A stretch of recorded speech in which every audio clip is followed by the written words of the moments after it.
bienvenue tout le monde aujourd'hui au webinaire ce mois-ci sur le nouveau produit qu'on a lancé au mois de décembre, le V2000 qui est grosso modo notre trainer sur les pompes à chaleur qui est entièrement fonctionnel. Le webinaire va être en deux parties. Aujourd'hui, on va vraiment parler un petit peu de pourquoi on a décidé d'y aller avec un tel produit, de développer une pompe à chaleur fonctionnelle.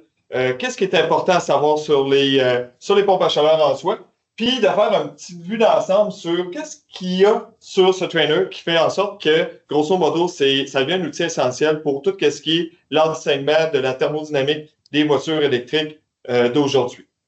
Dans le deuxième webinaire, probablement qui va se dérouler là, lors du mois prochain, grosso modo, on va vraiment venir plus parler de tout ce qui est mode de fonctionnement, stratégie derrière l'ensemble de ces systèmes qui sont quand même assez complexes, mais qui sont hyper performants. Donc, quand on dit pourquoi on va parler de pompe à chaleur, pourquoi on a décidé, Consulab, de développer un tel produit, grosso modo, j'ai envie de vous dire que d'abord et avant tout, l'industrie a besoin de gens qui soient capables de bien comprendre le fonctionnement de celle-ci, d'être capables aussi de les diagnostiquer et de les réparer.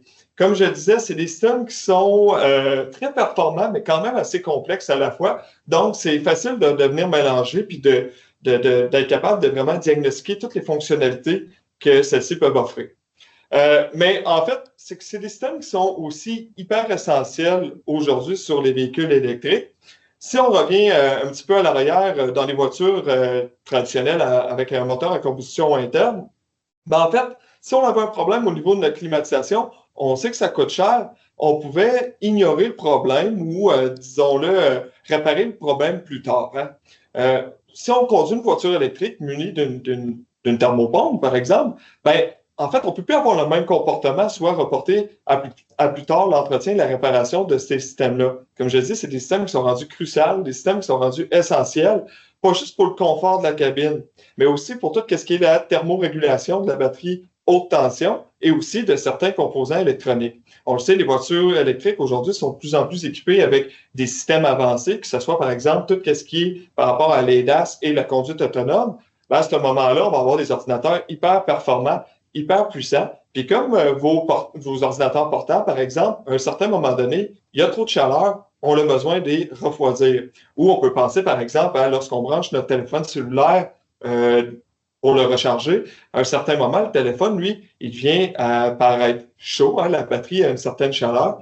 Donc, tout ça pour dire que ces systèmes de pompe à chaleur-là vont pouvoir être capables de thermoréguler autant la cabine pour le confort que la batterie au voltage pour la performance et la durée de vie, et aussi tout ce qui est ordinateur de bord pour pouvoir justement bénéficier de tous ces équipements-là qui sont, ma foi, de haut point. Comme on peut voir ici, en fait, sur la page de la présentation, on voit qu'il y a deux ordinateurs que j'ai mis des images. C'est des photos que j'ai prises lorsque j'ai travaillé sur un Tesla Model 3. Ce sont des ordinateurs qui sont, comme on peut voir, refroidis par liquide. C'est vraiment une particularité qui est intéressante avec ces systèmes de pompe à chaleur. C'est qu'on va venir combiner autant la partie liquide avec, par exemple, du glycol, que la partie réfrigérant, donc avec notre gaz. Et on va avoir en fait une jonction entre les deux qui va se situer, on va en parler un petit peu plus tard, au centre de notre trainer ici. Mais en fait, c'est comme une jonction dans laquelle les deux boucles, soit le réfrigérant et le glycol, vont pouvoir venir travailler ensemble pour pouvoir refroidir et ou réchauffer certaines composants du véhicule selon la demande. Ici, on peut voir sur la photo qu'on a une batterie donc de Tesla on l'a ouvert, le Penthouse, où est-ce que toute l'électronique, que ce soit par exemple le onboard charger, donc le chargeur embarqué qui va faire la gestion au niveau de la recharge, à ce moment-là, tous ces composants électroniques-là ont besoin eux aussi, en plus de la batterie haute tension, d'être refroidis. Donc, il va y avoir des conduites de glycol qui vont pouvoir permettre une certaine circulation pour pouvoir justement avoir un échange thermique. Avant d'aller dans la vue d'ensemble, une particularité qui est super intéressante au niveau, en fait, des pompes à chaleur, c'est que c'est des systèmes, comme je l'ai dit, qui sont performants, mais que c'est des systèmes qui peuvent fonctionner vraiment là, dans tout type de conditions, que ce soit dans des périodes un petit peu plus froides ou dans des périodes plus chaudes. On est capable de réchauffer et ou de refroidir certaines sections du véhicule. Et on peut faire ces deux actions-là, soit réchauffer et refroidir simultanément avec justement la configuration de nos systèmes.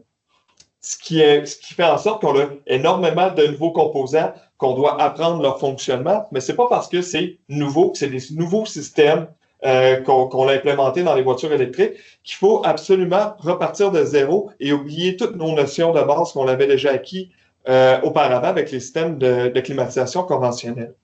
Donc, au niveau de la vue d'ensemble, c'est une pompe, comme je l'ai dit, une pompe à chaleur qui est 100% fonctionnelle. On va avoir nos deux boucles. J'aime appeler les boucles. On a vraiment la boucle, comme on peut voir au niveau des tuyaux transparents, des boucles de glycol. Et on a au niveau de justement, de nos tuyaux en cuivre, le réfrigérant qui va être circulé dans le fond au travers de ceux-ci. Et on a aussi un système qui n'est pas basé sur un type de véhicule en particulier. Donc, il n'est pas basé sur un Tesla ou un Lucid ou un Kia. C'est vraiment un rassemblement de toutes ces différentes configurations-là sur un panneau. On a essayé de le simplifier au maximum, de mettre de l'avant tous les composants pour être vraiment capable, en fait, d'offrir la chance aux instructeurs de pouvoir bien enseigner ces systèmes, comme je l'ai dit, complexes, mais aussi aux étudiants d'être capables de bien visualiser l'ensemble, de bien comprendre le fonctionnement, d'être capable à la fois de venir sentir les différentes températures, sortir des échangeurs thermiques, de pouvoir venir toucher les différentes sections du produit, de venir mesurer avec des pinces puis un thermomètre différentes sections. Donc, c'est vraiment un apprentissage qui est très les mains sur le produit, on l'apprend, on est capable de sentir, de voir avec les gauges de pression. Bref, on est capable d'accommoder tous les types d'apprentissage au niveau des étudiants. Ensuite de ça, il y a 10 modes de fonctionnement que moi, j'aime appeler stratégie. Pourquoi j'aime dire stratégie? Parce qu'on a fait, comme j'ai dit, une recherche au niveau des différents manufacturiers qui utilisent des systèmes de pompe à chaleur pour pouvoir voir c'est quoi les différents modes opératoires de ces systèmes-là pour finalement arriver à dire, ben, écoute, il y a 10 modes de fonctionnement qui sont généralement utilisés partout dans l'industrie. C'est des modes qui vont être à la fois pour le confort de la cabine, que ce soit pour la refroidir, que ce soit pour la chauffer, que ce soit pour la thermoréguler la température de la batterie dans différents scénarios, s'il fait très, très froid, s'il fait un petit peu froid et vice-versa. On a aussi tout ce qui est préconditionnement de la batterie. Donc, si jamais, par exemple, il fait froid, on est en hiver et on veut aller se brancher dans un chargeur rapide, à ce moment-là, le véhicule va devoir préconditionner notre batterie pour faire en sorte de la réchauffer, pour la préparer à être branché à un superchargeur. Donc, tous ces modes-là, stratégies, sont disponibles sur la face avant ici, vraiment facile d'accès, autant pour l'enseignant que pour les étudiants. On peut facilement changer, passer d'un mode à l'autre. Donc, si j'arrive ici et je sélectionne le mode numéro 1, la stratégie où est-ce qu'on va venir refroidir la cabine. C'est une stratégie en fait de base qu'on va retrouver sur tous les types de systèmes climatisés traditionnels sur des véhicules à combustion interne, à moteur à combustion interne, pardon. Et comme je l'ai dit dans un autre webinaire, on va pouvoir vraiment mettre de l'avant les différents fonctionnements. Mais sur mon panneau en avant, on peut venir facilement changer le mode. Ici, on va venir, cette fois-ci, réchauffer la cabine. Donc, grosso modo, qu'est-ce qu'on fait? C'est la magie d'une thermopompe. C'est qu'on est capable de changer complètement la configuration, de faire en sorte que cette fois-ci, on a de la chaleur à l'intérieur de la cabine et non du froid. Et on va pouvoir venir utiliser notre échangeur thermique extérieur pour pouvoir venir justement absorber notre chaleur et le très peu de chaleur qui est dehors pour pouvoir justement venir s'en débarrasser à l'intérieur de la cabine et avoir un certain confort. Donc, c'est vraiment ça, en fait, le fonctionnement d'une pompe à chaleur. Hein. Le but, c'est vraiment de dire, je vais prendre la chaleur à un endroit et je vais pouvoir venir le transporter et le déplacer, le donner dans un autre endroit du véhicule sans perte d'énergie, ou au moins en réduisant au maximum la perte d'énergie. c'est vraiment important qu'on soit éco-énergétique parce que justement, on a une voiture électrique, par exemple, où est-ce qu'on a une autonomie de la batterie. Puis on le sait, c'est un problème, notamment en hiver. On veut avoir le maximum d'autonomie disponible pour nous, tout en gardant la durée de vie de la batterie intacte, que ce soit aussi sa performance, mais bien entendu, le confort de la cabine. On a aussi 13 fautes qui sont déjà, en fait, mises sur le produit en soi. 13 fautes qui sont accessibles, évidemment, sur un panneau qui est sur le côté juste ici. Donc, c'est un panneau qui est verrouillable, qui est uniquement accessible par l'instructeur. Dans celui-ci, on va avoir une panoplie d'options, que ce soit, par exemple, une option où est-ce qu'on va pouvoir ignorer les pressions inférieures, les limites de pression inférieure pour pouvoir créer des scénarios super intéressants. Donc, en appuyant sur celle-ci, je ne vais pas ignorer les limites de pression supérieures pour, évidemment, des questions de sécurité. Par contre, je peux permettre mon système d'aller en vacuum pour pouvoir venir démontrer des effets qui sont, ma foi, là, quand même assez impressionnants. Par exemple, je pourrais venir givrer l'entièreté de mon circuit basse pression si je tombe en vacuum. Donc, ceci étant dit, j'ai aussi d'autres options, que ce soit par rapport à l'ajustement de lumière LED avec des flèches indicatrices qui vont venir me montrer le circuit de Prestone si on est activé. Donc, si j'active un mode où est-ce qu'on va venir utiliser la boucle de glycol pour pouvoir venir, par exemple, refroidir ou réchauffer la batterie, disons-le comme c'est ici, je démarre le mode et je suis capable de venir enseigner d'abord et avant tout, si je veux, sans aucune lumière, sans aucun indice visuel, ou en cliquant sur le bouton ici de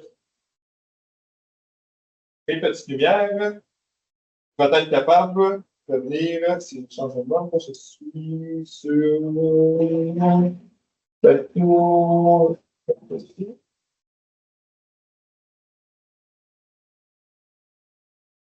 Ah, celle-ci, c'est notre prototype, donc je pense que les fonctionnalités ne fonctionnent pas. Mais normalement, on va avoir toutes nos petites lumières qui sont les flèches ici qui vont pouvoir venir changer de couleur de bleu à rouge, dépendamment de la circulation de notre décolle, puis permettre justement aux élèves d'avoir un deuxième indice visuel, pas juste de venir mesurer puis venir toucher, mais aussi d'avoir un indice visuel sur quel est le circuit du glycol dans ce mode particulier et est-ce que le glycol va être chaud ou refroidi, tout dépendamment dans la section dans laquelle on veut venir le vérifier.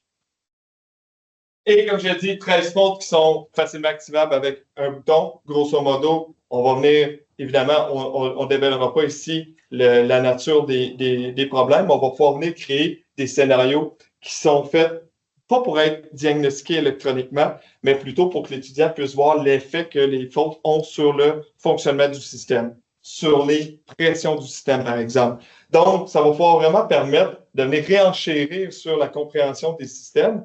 Et c'est ça le but, en fait, c'est qu'on veut vraiment qu'on soit capable de bien maîtriser notre compréhension, comment les systèmes fonctionnent. Par la suite, tout ce qui est diagnostic électrique, à ce moment-là, on a d'autres produits qui sont faits pour enchérir cette compétence-là. Mais celui-ci, déjà que c'est une complexité en soi au niveau de la pompe à chaleur, on voulait vraiment venir focusser uniquement sur la fonctionnalité et comment on va venir impacter le système dépendamment des fautes actives. Évidemment, sur le produit, on a aussi tout ce qui est part de service. Donc, si jamais on veut venir montrer les différents, en fait, les différents là, services qu'on peut venir faire, que ce soit, par exemple, retirer, rajouter du gaz, ben c'est possible avec nos ports de service juste ici. Comme je l'ai dit, on a un thermomètre qui est déjà installé sur le produit qui va pouvoir nous permettre un thermomètre qui a 4 pinces. Ici, j'en ai seulement 2. Les 2 autres sont dans le sac en arrière, mais je vais avoir 4 pinces que je vais pouvoir venir simultanément prendre les mesures à différents endroits, que ce soit autant sur la boucle de glycol et ou sur la boucle de réfrigérant. Super intéressant pour pouvoir venir mettre l'emphase sur tout ce qui est superheat, subcooling, qui est un aspect tellement important au niveau de la thermodynamique. Donc, comment comprendre le fonctionnement d'un système d'air climatisé. C'est tous des concepts qui sont déjà normalement acquis lors de notre compréhension antérieure sur les systèmes plus traditionnels. Ensuite de ça, ici, on va pouvoir, encore une fois, voir de nos propres yeux la chaleur latente. Donc, que ce soit par exemple avec nos petits hublots qui sont transparents, qui vont nous permettre de voir au niveau de chacun des échangeurs thermiques, en fait, la chaleur latente, donc le changement d'état, que ce soit à l'entrée et à la sortie de chacun de ceux-ci. J'aime dire le mot échangeur thermique. Pourquoi? Parce que dans certains cas, on va avoir comme c'est ici, c'est à l'extérieur du véhicule, dans le devant. Normalement, on le sait, sur un système climatisé traditionnel, c'est notre condensateur. Mais dans un cas d'une thermopompe, on est capable d'être à la fois un condensateur et dans un autre mode, on va être un évaporateur. Donc, c'est pour ça que vu qu'on est capable d'être les deux, à ce moment-là, on aime dire échangeur thermique. Donc, on a notre échangeur thermique extérieur, échangeur thermique intérieur. Ici, on a notre refroidisseur, le fameux chiller. Donc, on l'a mis également transparent pour pouvoir bien comprendre que c'est une boucle de réfrigérant qui va être en contact, pas mélangé, mais en contact avec notre glycol. Donc, évidemment, l'échange thermique liquide se fait beaucoup, beaucoup mieux que par air. Donc, le liquide qui est en contact avec notre ensemble qui ressemble comme un coil, notre ensemble réfrigérant qui, lui, devient très, très froid dans le mode où est-ce qu'on veut venir refroidir le glycol. Donc, on va avoir un échange thermique qui est 25 fois plus efficace que par l'air avec le glycol. Super efficace. Donc, c'est super intéressant à ce moment-là de pouvoir le voir. Aussi, qu'est-ce qui est le fun avec ce produit-là, c'est qu'on met de l'avant tout ce qui est compresseur, évidemment, à vitesse variable, compresseur d'air climatisé, haute tension. Donc, juste là, on a énormément de matière à parler qui va utiliser plein de stratégies qu'on va pouvoir discuter dans un deuxième webinaire où est-ce qu'on va avoir des stratégies qui vont pouvoir venir rajouter de la chaleur dans le système, ce qui fait en sorte que notre compresseur, lui, a de moins en moins à forcer. On se rajoute du superheat dans notre système. On s'assure qu'il y a simplement du gaz qui rentre dans notre compresseur. Mais tout ça, je réserve ça pour le prochain webinaire. On a aussi tout ce qui est notre élément chauffant à coefficient positif, donc le PTC Heater, qui cette fois-ci n'est pas juste un élément chauffant qui va être ajouté à la cabine, mais c'est vraiment un élément chauffant qui va être intégré à la boucle de glycol. Donc, cette fois-ci, encore un petit peu comme notre chiller qui est ici, notre refroidisseur, en fait, on a un élément chauffant qui est directement en contact avec un liquide, qui fait en sorte, sans se mélanger, bien entendu, mais qui est en contact avec un liquide, ce qui fait en sorte que l'échange thermique est beaucoup plus efficace et qu'on règle un problème qu'on avait dans le passé avec ces éléments chauffants-là qui étaient simplement, en fait, en contact avec l'air. C'est que des fois, par un manque de flux d'air, on pouvait avoir un élément chauffant qui venait par se briser, perte d'isolation. Donc, on voulait créer un problème au niveau du véhicule en soi. Donc, ici, super intéressant. On est capable de le démontrer dans les modes où est-ce qu'on va pouvoir venir l'utiliser comme, en fait, élément qui va venir réchauffer notre glycol. Donc, par exemple, réchauffer notre batterie haute tension et ou réchauffer notre radiateur de chaufferette qui est dans notre cabine, un élément qu'on connaît déjà, qu'on a sur nos véhicules traditionnels. Les valves d'expansion électronique, c'est comme des TXV, donc c'est des valves d'expansion qui sont contrôlées électroniquement. L'avantage de celles-ci, en fait, c'est simple, sont commandées électroniquement, donc ils peuvent être facilement ajustés en temps réel selon la fonctionnalité, selon notre superheat. Et tout dépendamment du mode sélectionné, on peut venir complètement se bloquer pour pouvoir justement empêcher le passage du réfrigérant dans certaines sections qu'on n'a pas besoin du circuit de réfrigérant et pour pouvoir justement permettre que le réfrigérant circule dans une autre partie pour pouvoir venir faire l'action qu'on désire. Petit bémol, donc ici, on parle de valve d'expansion électronique au pluriel. Pourquoi? Parce que dans notre trainer ici, on en a 3. Pourquoi 3? Parce que justement, c'est le fait d'en avoir 3 qui nous permettent, dans différents modes, d'à la fois réchauffer et refroidir, et ou même à la fois refroidir en même temps deux sections du circuit. Donc, cette combinaison-là, série parallèle des valves d'expansion électronique, viennent permettre ce genre d'opération-là multiple, ce qui est vraiment, vraiment intéressant et essentiel, comme on dit, parce que maintenant, on doit, par exemple, on est en Arizona ou en Californie, il fait hyper chaud, on a besoin de refroidir notre batterie. Mais en même temps, il fait tellement chaud dans la cabine qu'on a, nous aussi, besoin d'avoir de l'air frais dans la cabine. Ben, à ce moment-là, on va être capable de le faire. Donc, à la fois refroidir la cabine et la batterie. Quand on parle de gestion thermique de la batterie, on veut vraiment mettre l'emphase là-dessus. C'est pourquoi que dans le bas, on a une petite lumière qui va nous indiquer, en grosso modo, l'état de la batterie au niveau de sa température. Donc, cette lumière va venir changer de couleur. On va passer du bleu au jaune, au rouge, tout dépendamment de si notre batterie est froide, si notre batterie est à la température d'opération idéale, qui se situe généralement là, entre les 25 et 30 degrés, même disons 32 degrés Celsius. Et rouge, ben, c'est qu'on va se rapprocher un petit peu plus dangereusement de notre de notre température, où est-ce que c'est considéré dommageable pour la batterie.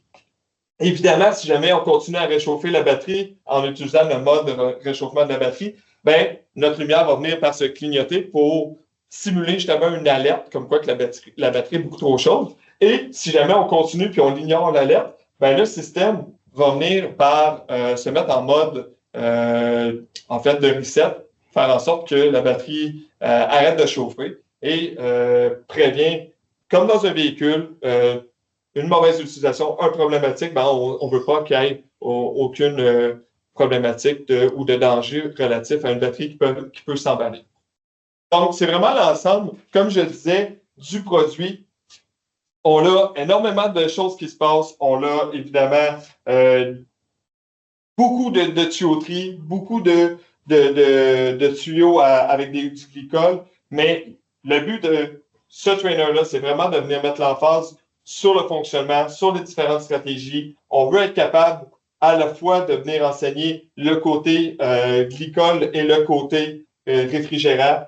Pour ce faire, on veut vraiment venir les séparer, y aller un à un, être capable de dire, je vais venir toucher les tuyaux, je vais venir mesurer les tuyaux, je vais venir sentir les chaleurs et l'air froid sortir. Et par la suite, je peux m'attaquer au côté glycol et comment les deux vont interagir ensemble. C'est un produit qui est essentiel. C'est un produit qui va venir former les jeunes, qui va venir préparer les jeunes à la réalité du marché. C'est aussi un produit qui démystifie, comme je l'ai dit, en profondeur tous les secrets que, les pompes à chaleur peuvent nous réserver. Dans le prochain webinaire, comme je vous l'ai dit, on va vraiment venir démystifier ces stratégies-là, toutes les modes possibles qui font en sorte que ces systèmes-là sont super efficaces et hyper éco-énergétiques. Le but, c'est, nous, on ne voulait pas qu'il y ait de code, on ne voulait pas qu'il y ait de système qui se mette non-stop en arrêt, parce que ce qu'on veut faire, c'est, mettons, moi, je suis dans ma salle de classe, j'enseigne avec ce produit-là, je veux faire des exercices avec les étudiants où est-ce que je vais appliquer une faute et je veux qu'ils soient capables de voir l'effet que ça a, la faute. On s'entend, le premier coup, ça se peut que les étudiants n'avaient pas vu ce qui s'est passé, ils n'avaient pas vu la chute au niveau de la basse pression, par exemple. Ben, à ce moment-là, je suis capable facilement de simplement venir resetter mon produit pour faire en sorte de recréer encore une fois le scénario encore et encore et encore, évidemment sans jamais briser mon produit.